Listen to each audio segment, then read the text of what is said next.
on page 447 in your African American Heritage Hymnal.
Last week we read the story of Nicodemus, the Pharisee who comes to see Jesus under the cover of night, in the dark, to question Jesus about the nature of salvation. Nicodemus is a man of power and prestige in the Jewish community. He has authority. He is an insider, a person accustomed to being included, to be recognized, to be respected. As the writer of the Gospel of John often does, the story of the Samaritan woman contrasts sharply with the tale of Nicodemus. The Samaritan woman does not even have a name. By the nature of her ethnicity, she is excluded from Jewish society. She lives in the shadows. Even in the light, she is unseen, ignored, neglected. Yet Jesus approaches her in the light of day. In fact, in the scorching heat of the noonday sun. Unlike Nicodemus, who sneaks through the streets of Jerusalem under the cover of night, Jesus initiates this dialogue with this branded woman in broad daylight, a move that would raise eyebrows almost immediately for anyone who saw it happen. The Samaritan woman knows this, and she responds appropriately. How is it that you, a Jew, ask a drink of me, a woman of Samaria? The conversation Jesus then initiates is not only highly unusual, but actually scandalous. For Jesus to approach a single woman who's drawing water at the well, in fact, a Samaritan woman, that is beyond the pale.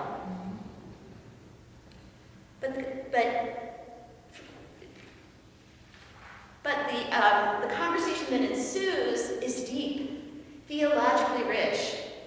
Unlike Nicodemus, this woman does not ignorantly ask uninformed, insightful questions. This woman actually has a theological conversation with Jesus. She asks about the nature of worship, where and why it happens. She asks about the notion of thirsting and engages Jesus in exploring the idea of drinking from the deep well of the Spirit, not the physical well her people have inherited from ancestor Jacob. I've actually seen this well. It's a little hole in the ground. It really doesn't look like much. And it's very protected by this Christian community that now surrounds it. You have to go through this little doorway to get to it. And anyway, it's very well revered in the history of the Judeo-Christian tradition. But anyway, she's asking these deep and probing questions, and Jesus engages her intellectually and thoughtfully and spiritually as they discuss together. So then how intriguing that Jesus would go from that intellectually, spiritually engaging conversation to the mandate for the woman to go to her husband. It is clear as this unfolds that somehow Jesus knows that she doesn't have one, but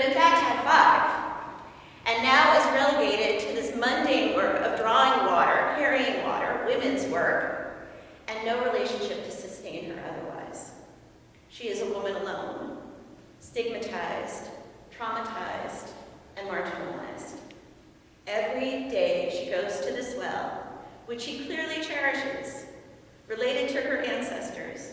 But her work of going to this well is also a painful reminder that she doesn't have too many options. This is her life's work. Jesus recognizes in the Samaritan woman someone who can tell the story that she has met someone at the well who, even if she isn't quite sure who he is yet or what he represents, has the possibility of healing her, of acknowledging her in a way that brings her back to life, that brings her to new life. As they have this conversation, you worship what you do not know. We worship what we know, for salvation is with the Jews. But the hour is coming, and is now here, when the true worshipers will worship the Father in spirit and truth, for the Father seeks such as those who worship him. God is spirit, and those who worship him must worship in spirit and in truth. And the woman replies, I know that the Messiah is coming, who is called Christ. When he comes, he will proclaim all things to me. Jesus said to her, I am he, the one who is speaking to you now. And the woman leaves her jug at the well and runs into the village to tell the people what she has heard. This man she has met, could he be the Messiah? She still asks the question, but clearly she has heard something convincing. She is thirsty. Even though Jesus had asked her for a drink of water, which she never received, by the way, she was showered in living water. She was brought back to life by a word about the well that never runs dry. God seeks those who worship God. God offers salvation through Jesus to those who will ask and will receive the answer. And this woman leaves behind the symbol of her oppression, the symbol of her neglect, the symbol of her disregard, that water jug. She leaves that behind and runs to tell the story.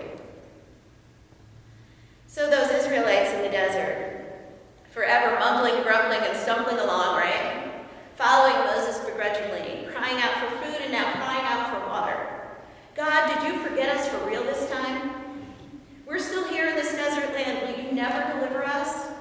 Why did you bring us out of Egypt to kill us and our children and livestock with thirst?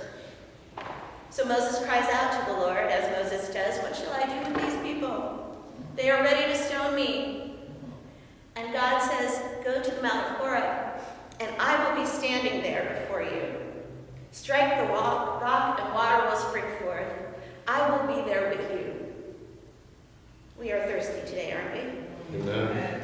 We are thirsty for answers in this time of uncertainty, as the coronavirus continues to spread, as this outbreak increases, as it is named a pandemic by the World Health Organization. As our governor declares New Jersey in a state of emergency, as we practice social distancing, you all are doing a great job this morning. Even in a time when we really want to huddle together, don't we? To huddle together as we wait for this to unfold, to find comfort in the presence of other people. We are thirsty today, aren't we? Yes. We are thirsty for a strong, courageous government that would make wise choices in such a tenuous time, that continues to contradict itself and seems to ignore the obvious, and seems to neglect the most vulnerable. We wait for leadership that will draw us forward. We are thirsty today, aren't we? Yes. We are thirsty for economic uptick as we watch the stock market plummet during this time of pandemic and political chaos. We are wanting the assurance that our jobs, our livelihood, our savings, our retirement plans, our social security benefits, our incomes are safe and protected. We wait for trade around the world to return to some sense of normalcy and recovery. We are thirsty today, aren't we? Yes. We are thirsty, but what Jesus tells us is that it's not the immediate answers that will shower us with living water.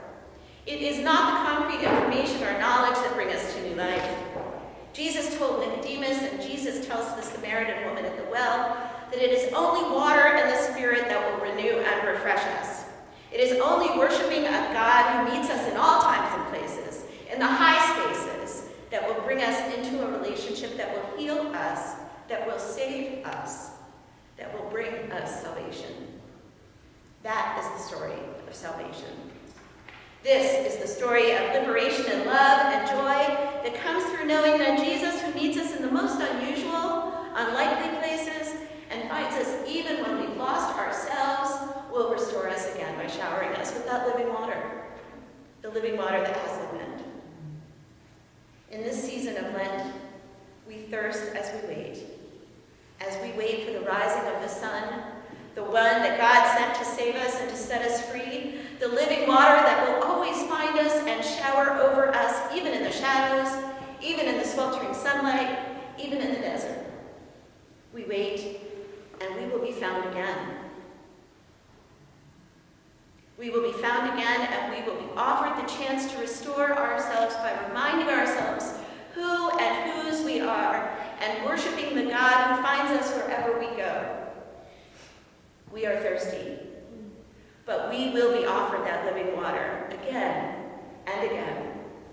Thanks be to a God who is standing right in front of us right now.